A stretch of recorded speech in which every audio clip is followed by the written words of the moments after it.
Impairment of goodwill. Sir impairment of goodwill का story तो end AS 36 का story है। हाँ, इंड एज 36 का स्टोरी है, पर that story becomes a little complicated if non controlling interest is there, and that becomes more complicated if non-controlling interest is measured at SONA, share of net asset। इसका एक पूरा full fledged knowledge हम आपको देने वाले हैं, थोड़ा dicey types है, केयरफुली सुनना। Before that, before I start discussing that, मैं आपको 2-3 चीज खाली याद दिला दूं। आपको ये याद होगा बिजनेस कॉम्बिनेशन में, और अभी जो पिछला 2-3 लेक्चर कंप्लीट किए, कि consideration paid plus NCI minus fair value of net asset is equal to goodwill होता है। होता है सर।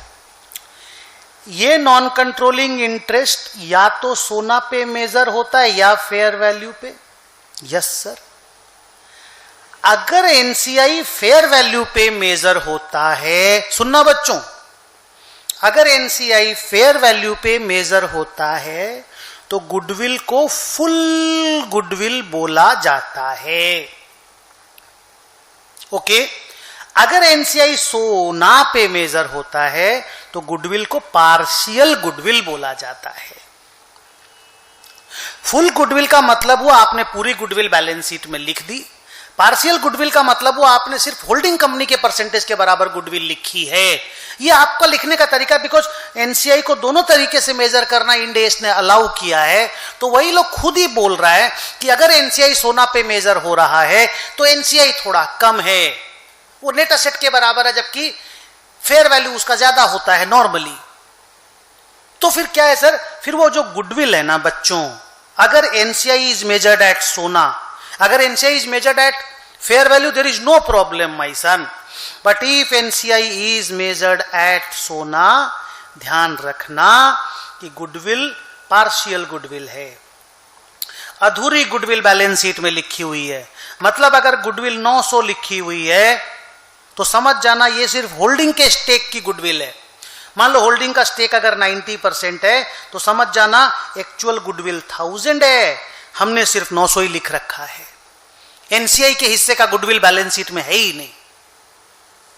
ओके, ये चीज ध्यान रखो, तो अगला जो लेक्चर हम आपको देने वाले हैं आपको समझ में आएगा।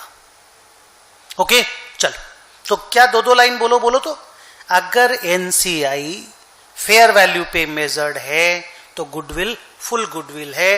There will be no problem in impairing goodwill and allocating the impairment loss to holding and NCI.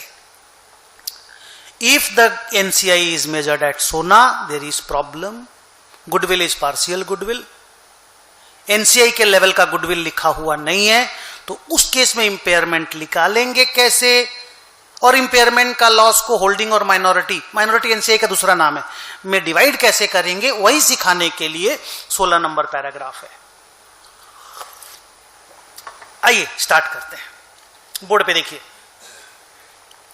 पहला line, when NCI is measured at its fair value the goodwill is called full goodwill. As per Ind AS 36 we test the goodwill for impairment every year. मालूम है तुमको, if such goodwill is impaired then the loss will be allocated to both NCI and owners in 1090 या 2080 ratio as per their ratio, and there will be no problem because goodwill पूरी goodwill लिखी हुई है।